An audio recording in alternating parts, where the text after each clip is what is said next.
morning, and welcome to this week's edition of Marquette in Motion. We're your hosts, Hallie Kilberg and Kelsey Gerlach. Yes, you heard right. At the time of recording, host Miranda Peters is judging bovine at a cattle competition. So for today, we have a guest co-host. Welcome to this portion of the show, Kelsey. Thanks, Hallie. Speaking of today's show, today we'll be talking about why middle schoolers were dressed up as saints this week. Discussing the annual and upcoming Make a Difference Day. Hearing about the latest sports and events. Receiving free advice during You Ask, We Answer segment. And interviewing one of our cross-country coaches, Kelsey Kaiser, who is in Fort Dodge with a state cross-country runners right now. Best of luck, ladies, and Sam. In the spirit of Halloween, let's scare away the competition. Hopefully we will. With talk of scaring and Halloween being right around the corner, do you know that Halloween wasn't originally just costumes and candy, Kelsey? I do, actually. One tradition has Halloween being considered the Festival of the Dead, and supposedly the night that people pass between life and death. Bobbing for apples was to gain favor with evil spirits.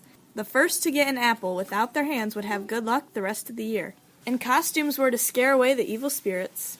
Costumes in the tradition of trick-or-treating did not become popular in the United States, however, until the mid-1930s. How unfortunate for those kids who grew up in the 40s, as trick-or-treating was curtailed during World War II time because of sugar rationing. Christian tradition of Halloween centers on Halloween being that Holy Eve before All Saints' Day. All Saints' Day is when we remember those who have lived holy lives, and we are reminded to strive to emulate the saints in their devotion to God. Now to inform us on how Marquette Middle School students are commemorating All Saints' Day this year, we bring you our very own Catherine Heimbach. What is a Saint-a-thon?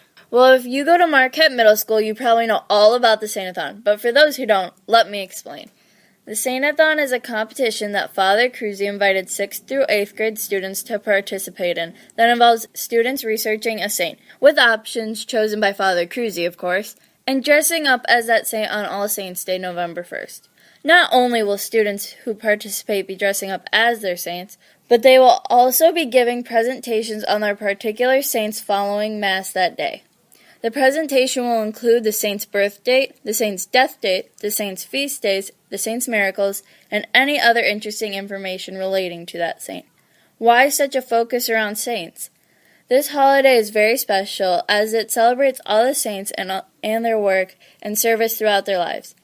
For Marquette in Motion, this has been Catherine Heimbach. Stay tuned. Marquette in Motion will return after this commercial break. Welcome back to Marquette in Motion. We are very excited this week to bring you some familiar voices, but during an unfamiliar time slot. Here to answer all of your questions today in You Ask, We Answer will be our very own sport reporters, Sam Peters and Jonathan Herrig. Sam and Jonathan have neither heard nor seen these questions, so let's see what kind of advice we can get from this Dear Abby and Dear Ann pair. Ready, guys? Absolutely. We're ready. Okay, our first question reads, State is coming up and the days have been sort of rainy for practices. Is it better to run in the rain and risk getting sick or not run at all? I guess that depends on the severity of the rain. If it's just a light drizzle, then it's probably more beneficial to run. But as always, you just have to remember that if it's slick outside, you have to be careful so you don't get injured the week before state. Yeah, that would probably be bad, Sam. Up next, our listeners ask, I've been a Cubs fan for quite a while now, and with them being in the World Series, there seem to be some fair weather fans popping up. Do I accept them?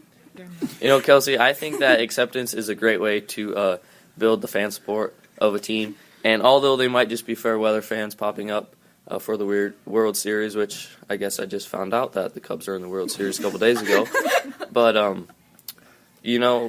I guess it wouldn't hurt.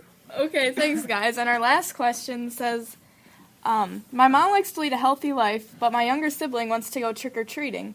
Do we let them go and take their candy, or what should we do? I don't see anything wrong with that. I mean, candy's always good. That's right. And kids will be kids, and parents will be parents, but they got to eat candy sometime. Thanks for all the great advice, guys. You're really making a difference in our lives. Up next to inform us on Make a Difference Day is Justina Dellinger. Marquette will be partaking in its annual Make a Difference Day next Friday, November 4th. The day will span from 9 a.m. to 3 p.m. Marquette students in grades 9 through 12, along with teachers and parent volunteers, will be going around Bellevue and the local community to help with any odd jobs needing to be done, such as yard work, house cleaning, window washing, or any other chores you might need help with. If you are needing or wanting some help, please call the Marquette office at 563-872-3356. My peers and I can't wait to help you. Last year, much of what I did was rake leaves, so I'm becoming pretty good at it. Don't leave yet! Marquette in Motion will be back after these messages. Welcome back to Marquette in Motion. Here again, this time with the latest Marquette sports updates, are Sam Peters and Jonathan Herrig. Thanks, Hallie. Marquette's volleyball team traveled to play Easton Valley for their Round 2 district game. Throughout the game, the spectators on both sides were on the edge of their seats while the girls battled it out through sets with very close scores. It all came down to the last set. In order for a team to win a set, they must lead their opponent by 2 points. And in the end, Marquette just fell short with a set score of 14-16. Congratulations, girls, on a great season. Thanks, Jonathan. Marquette's annual softener salt sales are due next week, Friday, November 4th. If you wish to support Marquette through these sales, you can call the office at 563-872-3356. Also, the fall play is coming up soon, and performance dates for that will be November 10th, 11th, and 12th in the MEC. Also, good luck to all our cross-country runners who are running today out at Fort Dodge. We'll have those results for you next week. For Marquette in Motion, this has been Sam Peters. And Jonathan Herrig with your Marquette Sports and Updates report. Up next, we have a very fine reporter, my co-host today, Kelsey Gerlach, interviewing Mrs. Kaiser. Hi everyone, welcome to Marquette in Motion today. I am with Mrs. Kaiser. Hello everyone. And this week we do not have Brooklyn Moore as she is in Kansas City judging, so it's just me. So, when did you become interested in running? I became interested in running when I was in junior high. My older brother Ryan, was actually a really good runner, and his team actually were state champions almost all 4 years that he was in school, so it was really inspiring. I loved going to his meets, and then I tried it out, and I just liked it. So how many times have you been to state as a runner or as a coach? As a runner, in high school I went all 4 years, but my freshman year I was just an alternate. But yeah, I was able to go all 4 years in high school, and then this is my first year as a coach going to state cross country. What is state cross country like, and what do you want your runners to look forward to while you're there? State cross country is really high energy. It's very inspiring because a lot of runners this is what they've trained for the whole season, and you can tell that they're giving their absolute all when they're on the course. I want my runners to feel the energy and also to trust their training. They've worked so hard at this goal, and they really deserve everything that they've gotten so far. So at the beginning of the year, did you and your runners kind of expect to go to state, like you thought it was something that was for sure going to happen, or did you kind of really work towards it?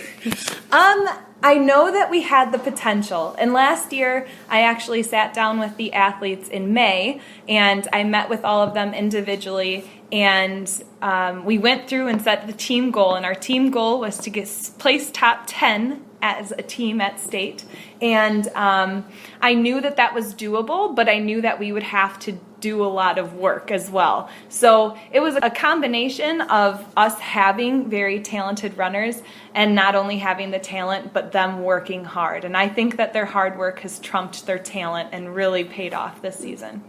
So with all that hard work, what do you normally do during cross-country practices? During cross-country practice, we'll start off, and Ink and I will kind of start it off informally, just getting to know the runners, making sure their legs are okay.